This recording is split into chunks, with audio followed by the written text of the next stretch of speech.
Šī video pamēģināsim izveidot rasējumu no mūsu uzprojektētā galda. Pirmo kā paraugu es paņemšu šo te galdu ar pusapaļo maliņu. Tātad es izvēlos, kur ir design drawing from design. Man ir jābūt izvēlētam tam, ko es vēlos attēlot, šī gadījumā visam galdam. Varam arī samainīt lapas izmēru uz lielāku vai mazāku. Pārbaudam vienīgi, vai ir milimetri. Mums atvērsies speciāla vietiņa, kur mēs varam veidot rasējumus. Tad redzam, mums ir rasējuma gatavs jau lauks, un mēs varam nolikt savu mēbeli vienā no skatiem. Tad mēbelēm un arī visiem citiem objektiem būs dažādi skati, piemēram, no augšas, no sāna, un varam arī pa diagonāli ielikt. Tātad visdažādākie veidi, kā mēs to varam attēlot. Tātad tas, kas mums būtu jāzina, ir, ka mums ir pretskats, sānskats, virsskats un apakšskats. Nevienmēr mums viņus visus vajag, jo, kā jūs redzat šeit, daži no viņiem izskatās pilnīgi vienādi. Tas ir saistīts arī ar to, kā ir uzbūvēts galds. Bet faktiski šeit mēs varētu atdurties uz nelielu problēmu, ka, piemēram, mēs nevaram atlikt izmērs šajās te ortogonālajos skatos, tātad tur, kur ir uzzīmēts jau vairāk tā kā trīsdimensijā. Tātad šie te trīs skati ir tikai skatīšanai domāti. Attiecīgi šeit arī parādās jautājums, ka no vienas puses skatoties un no otras puses skatoties izskatās vienādi. Atceramies, ka no vienas puses mums varētu būt viens izmērs šīm te virsmām un no otras. Līdz ar to ir jābūt uzmanīgiem, kas kurā virzienā notiek. Tad šos te trīs skatus es pabīdīšu zemāk. Šo. Nedaudz augstāk. Te nav iespējams atlikt visus izmērus vienlaikus, bet ir iespējams atlikt jebkuru izmēru, kas ir. Vienalga, vai tas ir nopaļojums, vai tas ir attālums, vai tas ir radius. Reizēm vienīgi ir jāizvēlās, kāda veida izmērs tas būs. Tad šī gadījumā es paņemšu no sākuma visparastākās dimensijas un izvēlēšos šo līniju un šo līniju. Tad redzam, ka man mēģina izveidot izmēru diezgan interesantā veidā. Tas ir tāpēc, ka šī virsma nav vienā attēlumā, tā kā vienā gabalā. Man ir jābūt dimensijām no objekta līdz objektam. Ja es veidoju šo te slīpi, tad, protams, man arī izmērs nosakās slīpi. Līdz ar to šī te galda virsmai es varētu izvēlēties drīzāk veidot attiecībā pret skatu, jo tad es varu izveidot precīzu izmēru. Attiecīgi es varu arī pārējām detaļām uzrakstīt šo te pašu izmēru,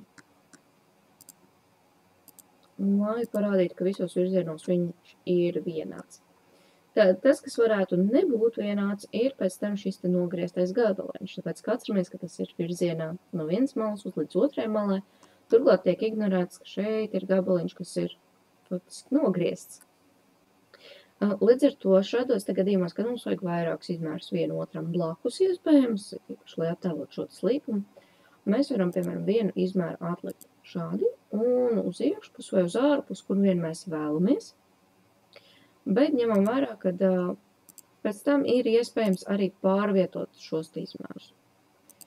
Tātad es varētu gribēt, lai man tās abas daļas ir tādā gadījumā, es varētu likt vai nu chain dimension vai baseline dimension. Šobrīd vairāk atbilst mums chain dimension. Tad no sākuma atliksim izmēru. Vismaz vienu. Un varam paņemt šo te jau eksistējošo un izvēlēties nākamo punktu. Un tagad mums sāk parādīties tā dīvaina lieta, ka mums nedaudz tā kā pārklājas šie te visi izmēri. Tad apstiprināšu. Tā.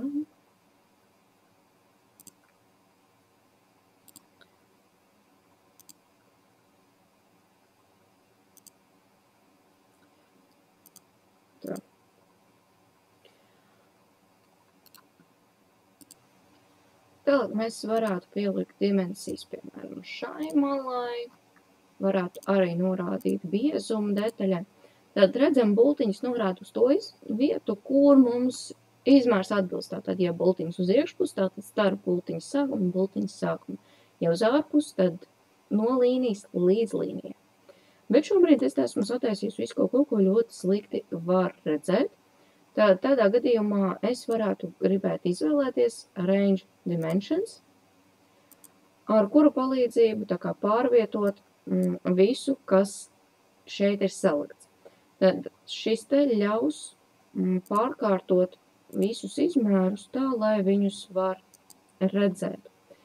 Bet ņemam vērā, ka jebkurš izmērs, kurš nebūs izvēlēts, varētu pārklāties ar to, ko mēs izvēlējāmies, vai pat aizklāt svarīgas daļas no zīmēm. Tādā gadījumā mums var nākties pamainīt atrašanās vietu, vai arī mēs varam vēlēties pamainīt to, kā izskatās šis te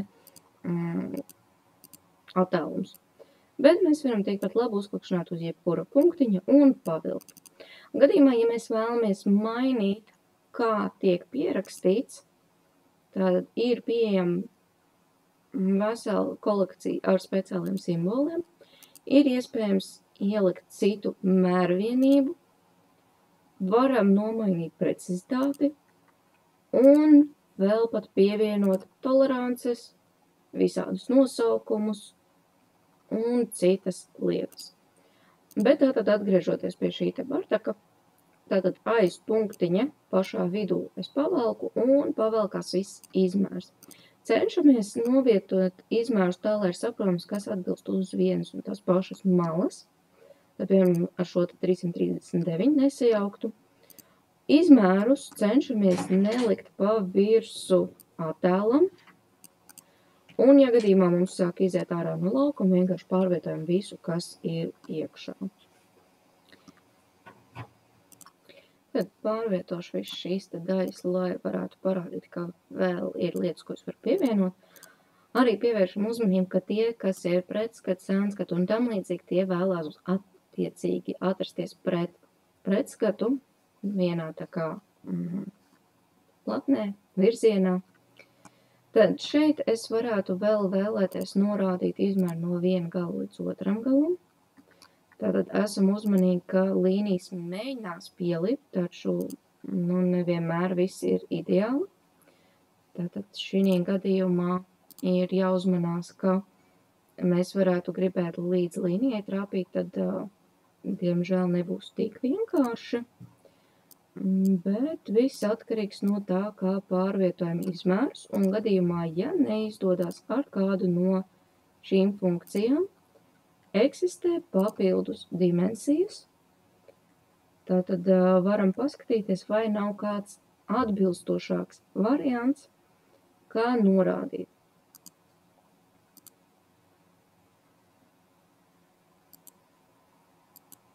Ja gadījumā kaut kas nelīp, varam vienmēr to izdarīt arī uz citas virsmas. Tātad šī virsmā nav paredzēts tā atlikt. Bet paskatāmies uzmanīgi, jo gadījumā, ja mums ir kāds punktiņš, kurā pielipināt, redzam, ka tomēr tas ir iespējams. Tad šo darbību atcelšu, tāpēc, ka te nav nepieciešams īsti, bet kopumā ir iespējams. Tad mēs varam arī norādīt, piemēram, cik mums ir diametrs šai te virsmai. Tātad tas būtu viss diametrs. Mēs varam norādīt arī kā radiusu. Skatāmies pēc tā, kas jums ir ērtāk, bet ja nu kas gadījumā cenšamies ievērot, ka visā rasējumā tomēr jācenšas izmantot vienu variantu, kā to apzīmēt. Mēs varam arī, protams, apzīmēt to kā arkas, tātad ārējo malu, bet tas varētu būt diezgan sarežģīts veids, kā to nomērīt. Attiecīgi mēs varam arī izveidot attālumus sākot no viena punkta, bet tādā gadījumā mums jābūt ieliktai jau kādai dimensijai. Šī gadījumā tas būs 980. Tad es varu atlikt līdz katrai virsmai.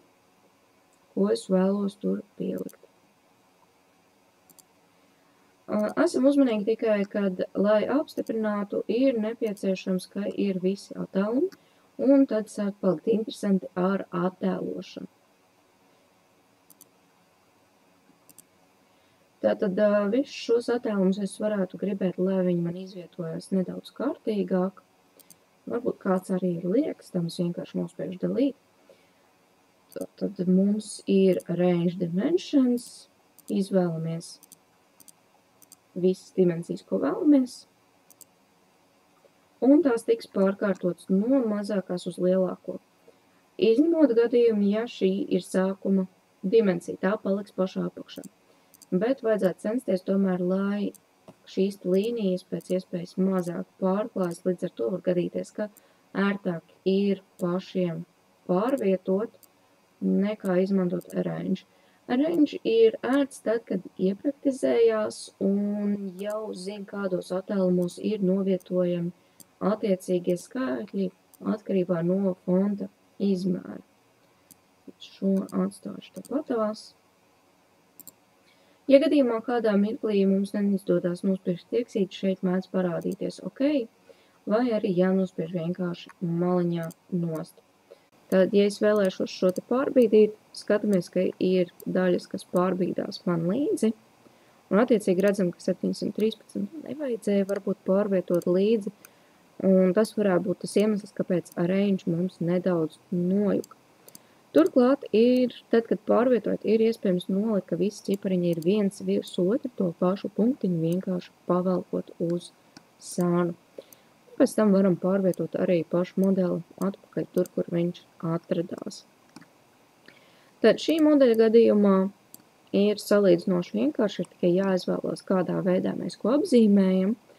Būs dimensijas, ko ir iespējams ļoti smuki novietot, un būs dimensijas, kuras varbūt netik ļoti smuki, bet viss ir pagaidām iespējams. Ja mēs paņemsim attiecīgi galdu ar atvilkņu blokiem, tad mums būs nedaudz sarežģītāk, jo te parādās ļoti daudz visādi nopaļojumi. Mēs varam izvēlēties arī, ka, piemēram, mēs negribam visu. Tādā gadījumā gadina nedaudz sarežģījums par to, ka mums ir jāizveido kāds virs komponents, vai arī jāizslēdz tās detaļas, kas mums neinteresē. Bet esam uzmanīgi, visi jāizdara pirms mēs sākam to visu apvienot. Līdz ar to šī gadījumā es izslēgšu atvilkni, nospiešu design, drawing, tikai redzamais, un OK. Ņemam vērā, ka tiek izmantots pretskats pamatā, līdz ar to tam, kurā virzienā mums bija šis te front, sāk parādīties nozīme. Paņemšu šo te pašu resmu un uz augšu, uz leju, pa labi un pa kreisi. Tad, kā noprotam, divi no šiem skatiem īstenībā ir faktiski gan arī vienādi, atšķirās tikai daļiņa, kurai būs priekšā. Attiecīgi šī gadījumā es nelikšu varbūt visos virzienos ortogonālo skatu. Tātad izvēlu zīmējumu. Varam arī kādu konkrētu malu izvēlēties.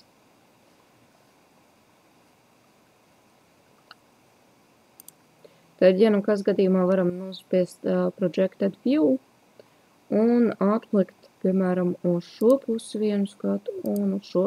Visos virzienos īsti tam nebūs jēgas.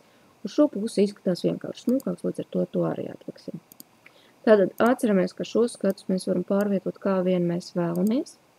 Mēs varam rotēt pārvietot, bet mēs īsti nevaram tik viegli samazināt.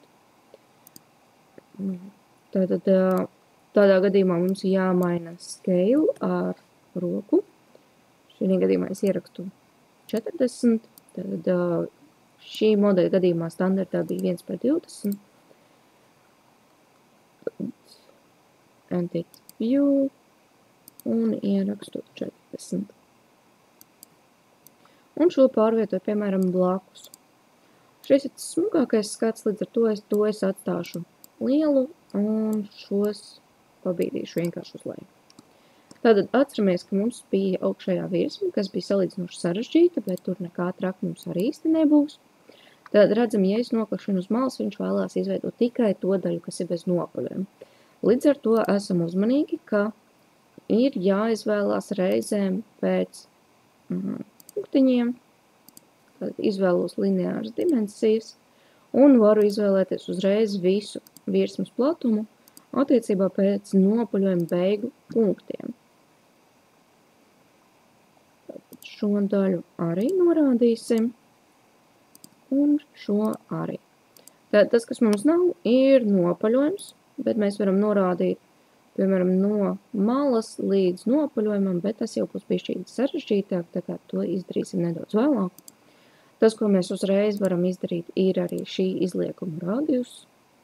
Šī gadījumā varbūt liekam labāk tomēr uz ārpus, tad ir nedaudz vieglāk saprast, bet gadījumā, ja mums traucēs citi izmēri, varam pārlikt uz iekšpusu vai pabīdīt nedaudz tālāk bultiņu. Parasti cenšas uz iekšpusi, ja vien nav slēgts aplis. Tātad atkal liksim radiusu. Šī gadījumā ir uz ne to pusi. Ja gadījumā nevaram pārvietot, varam noņemt to, un tad, kad liekam attēlumu tanī mirklī ielikt uz pareizo pusi. Kāpēc lieku parasti uz iekšpusi? Tas ir tīri saistīts ar to, kā tiek ražotas detaļas, ka viņas tomēr veido vadoties pēc apļa, un tad no centra punkta tiek reiķināts, cik tālu ir jānogriež. Attiecīgi te es izvēlēšos vajadzētu no dimensijas, tad esam arī lineāra dimensija.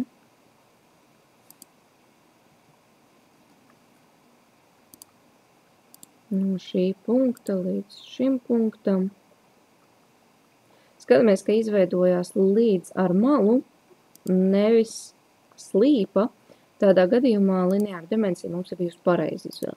Ja mēs izvēlēsimies vienkārši dimensiju, tad var gadīties, ka sanāk nepareizi. Šī gadījumā es varētu gribēt, lai atrodas otrā pusē, tātad mums atrodas šīs speciālas komandas flip arrow, dimensions un tā tālāk, kas var pagriezt bultiņas visdažādākajās kombinācijas, lai bultiņas mums netraucē. Pārtraukt zīmēm kādā vietā, ja gadījumā mums ir jākrustojās. Tad redzam, šī bultiņa var iziet cauri. Bet šī gadījumā pats vieglākais risinājums būs vislabākais risinājums vienkārši pārvietot šo te dimensiju. Attiecīgi mēs varam arī uzlikt tekstu vai piezīmes, et īpaši par visādiem caurumiem. Šī gadījumā es uzlikšu uzrakstu galda virsmu. Mēs varam arī, protams, mainīt šo te izmēru. Augstumu ir pieņemts rakstīt milimetros, jo tomēr tas ir saistīts ar rasēšanu. Un aizvērt. Tā būtu mana virsma. Otrā pusē mēs varam, faktiski no apakšas, varam rakstīt, varam nerakstīt izmērus. Viss ir atkarīgs no tā, ko mēs sadaram pārējos skatos. Tehniski, ja jums ir vieglāk rakstīt šeit, tad varam rakstīt arī šeit pilnīgi visu. Tādā gadījumā mums nav jāmēģina notrāpīt šīs stūras šeit. Ir no viedokļa, kurā virsienā jums ir vieglāk strādāt. Tad atceramies, virsma jau ir sagatavota.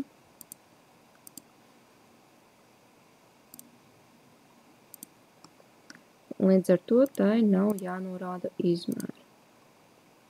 Un šos norādīšu iekšpusē. Tad tie ir visi gabaliņi, un šobrīd mums vairs trūkst tikai augstums. Tad mēs varam norādīt abās pusēs augstumu, bet tehniski tas nav tik svarīgi. Svarīgāk būtu neizlaist šo te augstumu. Lineāra dimensija, no šejienes līdz šejienei, 70 mm. Tad šī gadījumā atkal es gribu pārvietot uz otru pusi par spīti tam, ka šeit man tad zīmēs pāri pa detaļu. Tas ir vairāk saistīts ar to, ka es nevēlos otru rasējumu pārvietot. Attiecīgi, kaut gan es norādīju no apakšas, es varu norādīt arī no augšas, atkarīgs no tā, kā veidosim un kā jums pašiem ir vieglāk. Ja jums vieglāk ir, ka ir norādīti abi attēlumi, tad norādam abus. Ja ir vieglāk no augšas uz leju, tad norādam no augšas uz leju. Attiecīgi neaizmirstam arī vismaz vienā no skatiem norādīt otriem plauktiņiem tos pašus izmērus. Tātad šī te apakšiņa. Šeit nav kam traucēt, varam atstāt arī uz leju. Tātad šim plauktiņam tehniski mēs esam citā vietā norādījuši, tad mēs varam izlaist un paņemt lineāru dimensiju no augšas līdz šeit daļai un paņemt nākamo šeit. Tad šis būtu gadījums, kad es varētu gribēt tomēr pārlikt visus izmērus, lai viņi ir viens otram blakus vai tādā kā trepītē.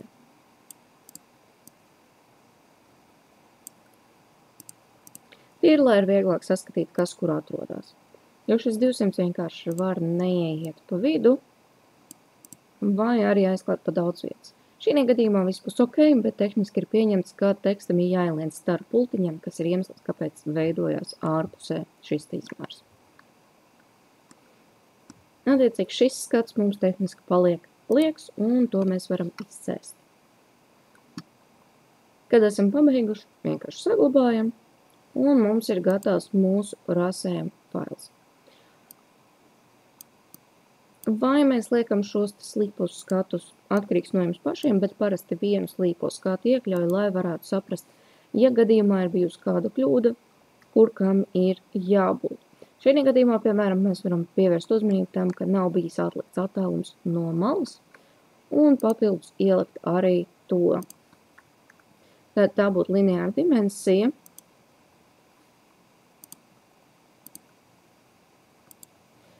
Jātrāpa tikai uz šīm te maliņām, tad tie 5 cm.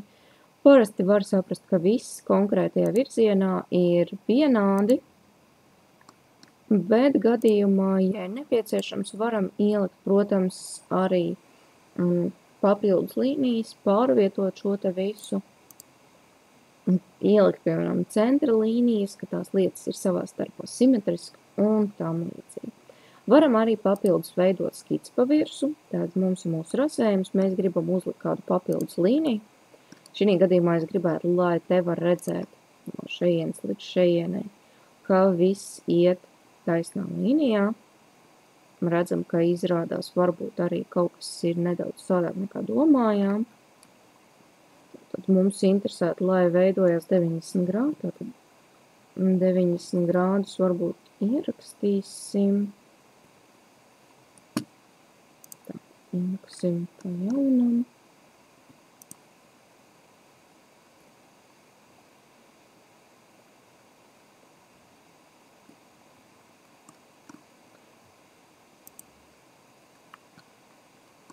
Nu, sanāca nedaudz šķības, varētu gribēt pārvietot. Ar skicēšanu pa virsmu tā mēdz gadīties, tāpēc, ka mēģina pielikt kādam konkrētam punktam, piemēram, kur beidzās nopaļums vai kaut kas tāds. Tad es varu izvēlēties, ka man ir nepārtraukt līnija, continuous, centra līnija vai paslēpt līnija. Paslēpt līnija pēc būtības vieta, kur apzīmē, kur beidzās kāds iekšējs griezums vai tam līdzīgas lietas, bet mēs varam arī to izmantot, piemēram, kādiem saviem nolūkiem, lai parādītu, ka kaut kas ir vienā līnijā. Te ir tikai 3 piezumi pieejami, diemžēl, bet ar to pārsvarā ir pietiekami. Tad es esmu norādījusi, ka visi ir vienā līnijā, bet esam uzmanīgi, lai, ja nosūtam kādam citam izgatavot šo mēbeli, ka tādas papildus līnijas, kas neatbilst standartiem, kā to dara, ir atsevišķi norādīts. Papildus mēs varam ielikt arī tātad tabulu, kas uzskaitīs visas detaļas, kas ir šī te modelī. Tādā gadījumā vienīgi mums ir jāsaliek atsevišķi tātad šie te aplīši, lai parādītu, kas ir kura detaļa. Tas strādā ļoti labi ar iepriekš sagatavotām detaļām, bet, ja jūs vēlēsieties savām, jums nāksies tās arī definēt. Tātad tas būtu vairāk custom table nekā parts table, tāpēc, ka jums parts šī gadījumā īsti nav. Viņiem arī tādā gadījumā ir jābūt kā atsevišķiem objektiem, nevis kā body. Bet jūs varat izveidot arī savu tabulu, pilnīgi bez problēmām, ierakstot lietas, ko jūs vēlaties norādīt. Jūs varat pielikt aplīt pie jebkuras detaļas, un tad to norādīt tabulā. Piemēram, kā vieninieks